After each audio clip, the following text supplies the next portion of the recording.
On Global TV News Prime, Senate leader calls on Christian faithfuls to reflect the teachings of Jesus Christ. In business, Central Bank of Nigeria reports $276 million drop in international money transfer operator inflows. On the foreign scene, Somalia votes in first polls in more than 5 decades. And in sports, Calvin Bassey thankful for Eagles' opportunity in AFCON 2025. Hello and welcome to all our viewers in Nigeria and around the world to the News Prime on Global Television, coming to you live from the nation's capital, Abuja. I am Shehu Said. A quick reminder that Global Television is on DSTV channel 365 and StarTimes channel 276. The Senate leader, Opeyemi Bamidele, has called on Christian faithfuls to reflect on the birth of Jesus Christ with cautious optimism.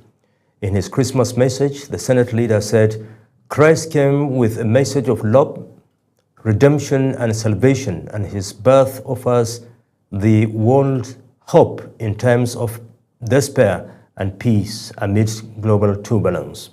Senator Opeyemi said the season presents Nigerians reason to embrace the love of Christ rather than resort to violence in the pursuit of collective and personal grievances.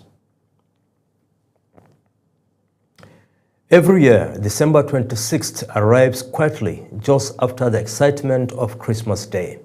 It is called Boxing Day. While the day is often known for sports, sales, or leftovers, its meaning goes much deeper. Sadia Yakubu brings us details.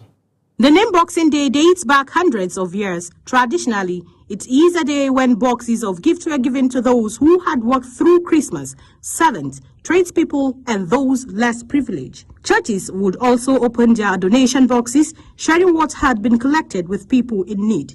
The Boxing Day, in most cases, misconstrued to mean exchange of blows. And I believe that is the first notion that comes when it comes to the issue of Boxing Day. But far from it, it has nothing to do with boxing, it has nothing to do with the exchange of blows. It's primarily gifts you unravel the day after Christmas. At its heart, Boxing Day is about generosity, not celebration, but gratitude. A reminder that after receiving, we give. Today, Boxing Day has taken on new traditions, but the message still matters.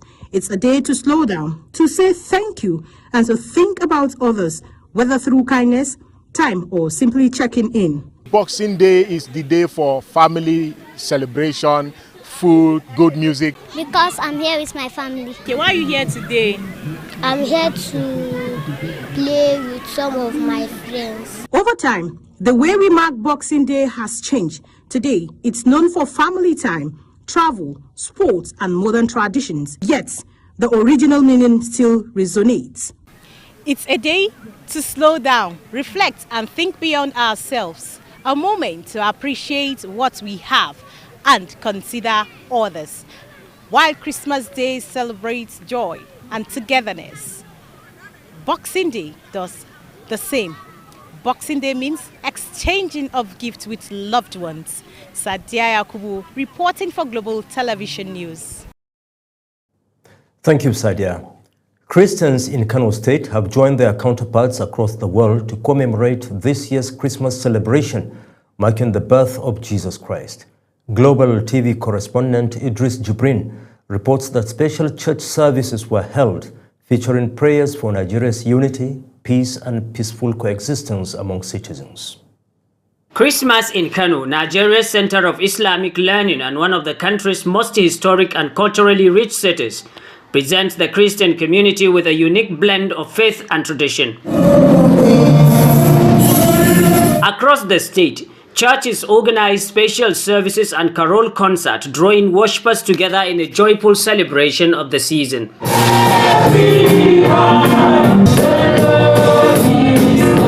Christmas is an annual festival commemorating the birth of Jesus Christ, observed on December 25th, by billions of people around the world as a religious and cultural celebration. Beyond the decoration and festivities, the season carries a message that transcends cultures and beliefs. The message this day, Christmas, is the message about the birth of Jesus Christ, the coming of the Messiah. This day is the day that I've been choosing for all Christians to celebrate His coming. So we are excited, we are happy all over the world. And the birthday of Jesus Christ is one of the highly celebrated birthday in the world. We should respect our neighbors. We should treat them like human beings. Because we are created by God. We did not create ourselves. In fact, let me tell you, you did not choose your family. You did not choose where to be born. You did not choose your state. You did not choose your tribe. You just wake up and discover you are either Hausa or Fulani or Igbo or any other tribe. This is my message for our people in Nigeria and all over the world this Christmas. And I pray that God will grant us that peace. Yes. For many Christians in Kano, Christmas represents the story of divine hope entering the world through the birth of Jesus Christ. For others, it serves as a reminder of generosity, family values, and communal living. According to the book of Isaiah chapter 9 from verse 6 and 7, the Bible said that another name for Jesus is the Prince of Peace. So my prayer is that God will grant us peace in northern Nigeria, peace in Nigeria, because if there is no peace, there can be prosperity. And we need prosperity as individuals, as a people, to prosper. Because if the roads are not clear, you can't come here to interview me. Amidst ongoing security challenges facing Nigeria, the central message from the Christian community in Kano this Christmas is a call for peace as a foundation for sustainable national development. My prayer is that God will bring back the peace and security, especially in the northern part of this country. That the Lord will touch the heart of these insurgents, because I may not believe that the war can be completely won through military might alone, but there should be a kind of God should touch their hearts, to change their minds. Because many of these insurgents also live among us, Kano State, known for its diverse population, once again reflects mutual respect and peaceful coexistence, as the Christmas season provides an opportunity for people of different faith and background to celebrate harmony and unity. From Kano, Idris Jibrin, Global Television News. Still on the Christmas celebrations, police officers from the Federal Capital Territory Command on Friday carried out a security patrol of mosques and recreational centers within the Abuja metropolitan area. The Commissioner of Police, Federal Capital Territory Command, Milan Antawai, led the exercise. A statement by the command spokesperson, Josephine Ade, said the exercise was aimed at assessing security arrangements and boosting public confidence during the festive period. The other matters, the National Assembly says it has ordered the re-gazetting of 4 major tax reform laws aimed amid public controversy over alleged post-passage alterations, insisting that the move is purely administrative and aimed at protecting the integrity of legislative record. A statement issued by the House of Representatives spokesperson Ake Rotimi says the leadership of both chambers of the Parliament directed the clerk to the National Assembly to re-gazette the acts and issue certified true copies of the versions duly passed by both chambers of the National Assembly. The directive follows growing public commentary surrounding the passage, presidential assent and publication in the federal government's official gazette of the Nigeria Tax Act 2025, Nigeria Tax Administration Act 2025, Joint Revenue Board of Nigeria Establishment Act 2025, and the Nigeria Revenue Service Establishment Act 2025. To security matters now, Minister of Foreign Affairs Yusuf Tuga says Nigeria provided the intelligence that led to the United States airstrike on terrorist targets in the country and formally approved the operation before it was carried out. Tuga disclosed this a day after the U.S. confirmed it had conducted a strike as part of counterterrorism operations. Ambassador Tuga noted that the operation was the outcome of ongoing security cooperation between Nigeria and the United States, not motivated by religious considerations.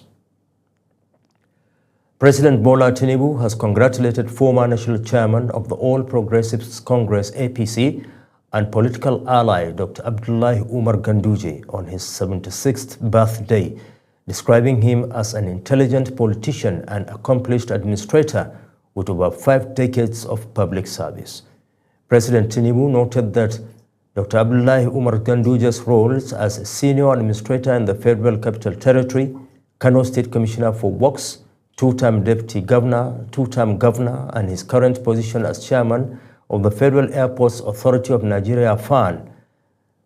The President expressed his appreciation to Ganduje's friendship and close collaboration at different times, his services to the APC, and prayed for good health and continued service to Nigeria and humanity. Meanwhile, the All Progressives Congress National Chairman, Professor Nentawe Yilwada, has approved the appointment of Yusuf Dingyadi, a media icon, and 14 others as special advisors and senior special assistants to strengthen the party's administrative and strategic capacity. A statement from the APC National Secretariat stated that the appointments aim to enhance coordination, policy formulation, and stakeholder engagement at the national level. The aides are expected to leverage their experience and professionalism. As the sun sets on another year, Muslims around the world gather for a special moment, the final Jumat prayer of 2025. Jumat is more than a weekly obligation. It is a pause in the rhythm of life, a time to reflect, reconnect, and remember Allah. Sadia Yakubu reports. On this last Friday of the year, the prayer carries added meaning. It becomes a moment of reflection on the year that has passed, the challenges faced, the lessons learned, and the blessings received. For many, this Jumu'at is a time to seek forgiveness for what fell short and to give thanks for the strength to continue. It is a reminder that time is short and every prayer is an opportunity to return to what truly matters. Jumu'ah stand on the position of prayer number 1 on the day.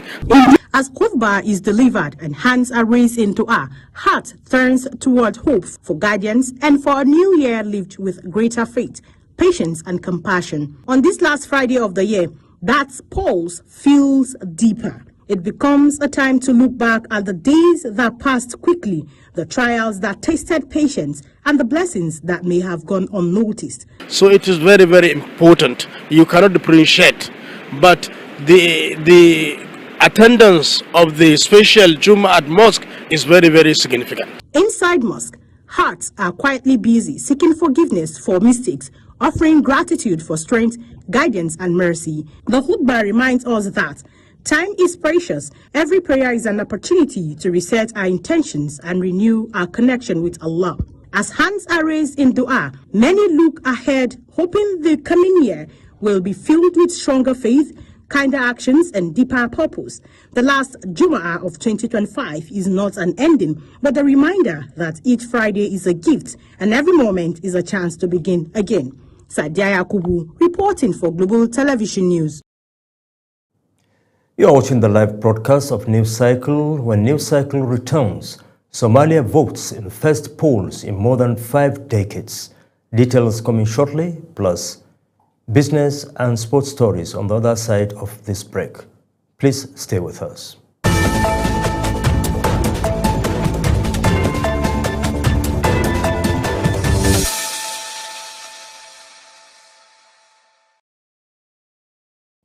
And we open the second segment with business.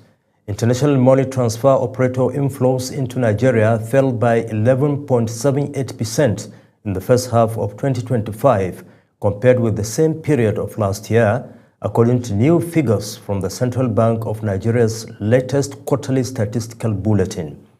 An analysis of the data showed that IMTO receipts totaled $2.07 billion between January and June 2025, down from $2.34 billion recorded in the corresponding period of 2024.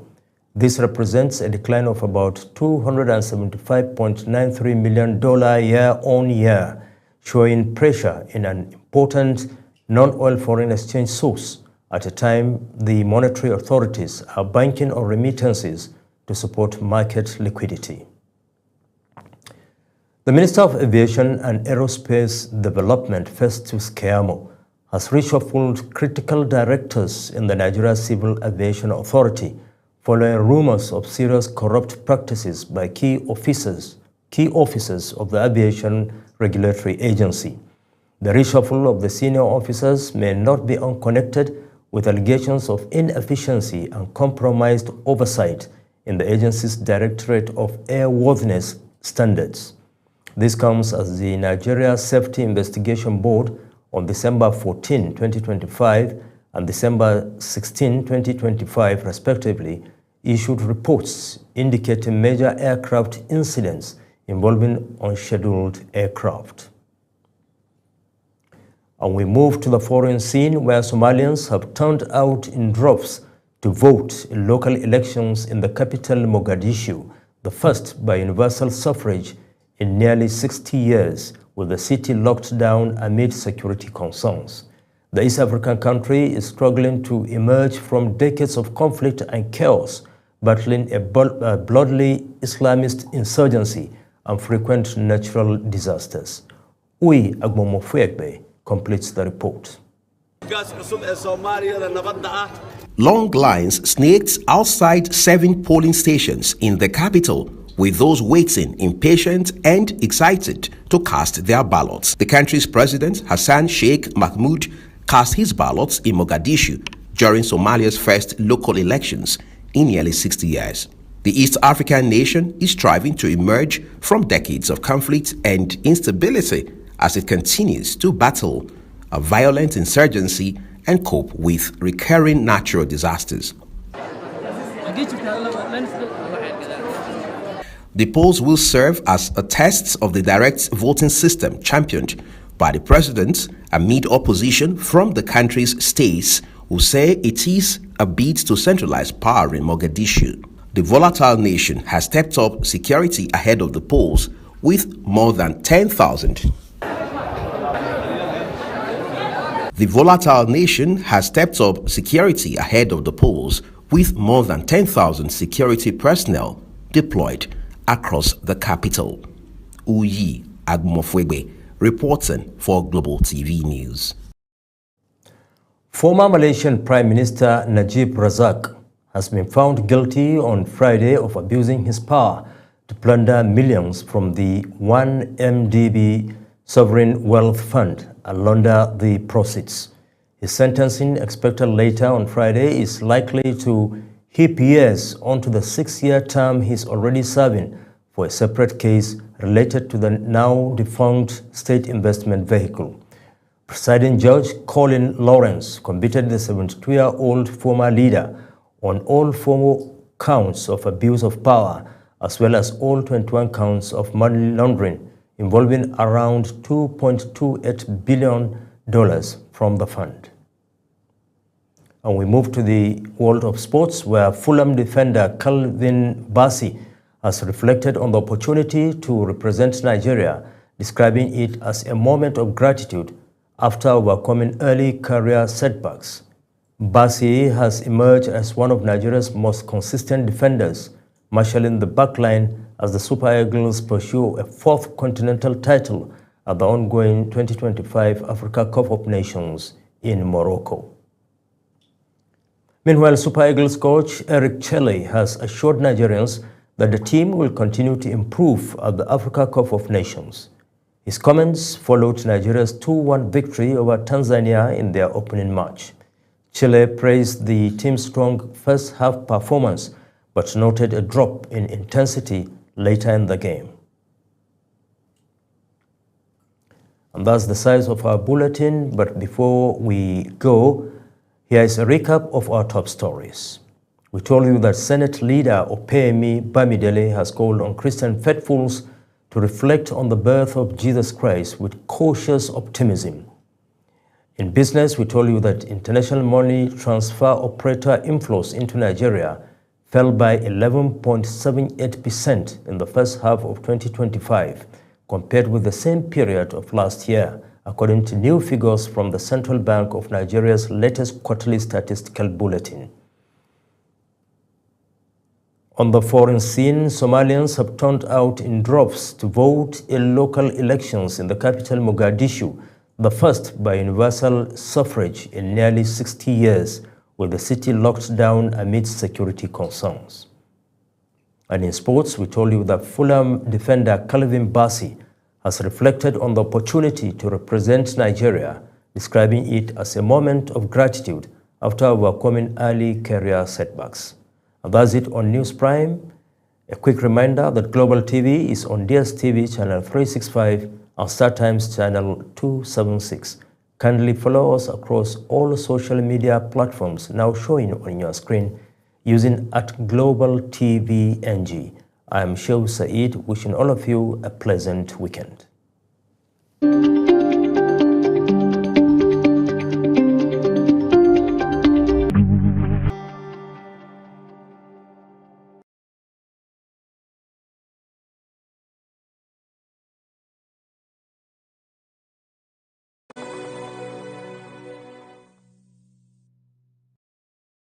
Thank you.